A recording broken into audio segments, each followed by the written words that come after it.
யாரு? ஆ அக்கா நல்லா இருக்கீங்களா அக்கா? நான் நல்லா இருக்கேன் கோமலா. அக்கா உங்கள் வீட்டில் என்ன குழம்பு? ஐயோ எதுக்கும் வந்திருக்கா. என் வீட்டில் காரக்குழம்பு கோமலா. ஐயோ இவகிட்ட மீன் குழம்புன்னு சொன்னால் மாட்டிப்போமே.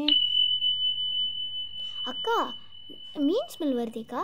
அதுவா கோமலா? கொஞ்சோண்டு குழம்பு இருக்குது கோமலா. அக்கா எனக்கு உங்கள் கிண்ணத்தில் கொஞ்சோண்டு தரீங்களாக்கா? என் பையன் கேட்டுகிட்டே இருக்கான்.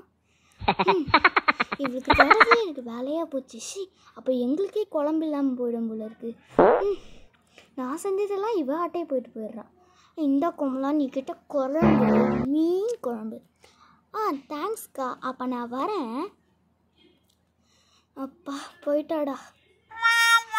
அவளுக்கு இன்னும் ஆட்டையை போட்டாச்சு. அடுத்த வீட்டுக்கு போவோமா? போயிட்டாளா? ஐயோ எனக்கு இன்னும் போச்சே. நான் என்ன பண்ணுவேன்? 2 மாதத்துக்கு கிடையாதே.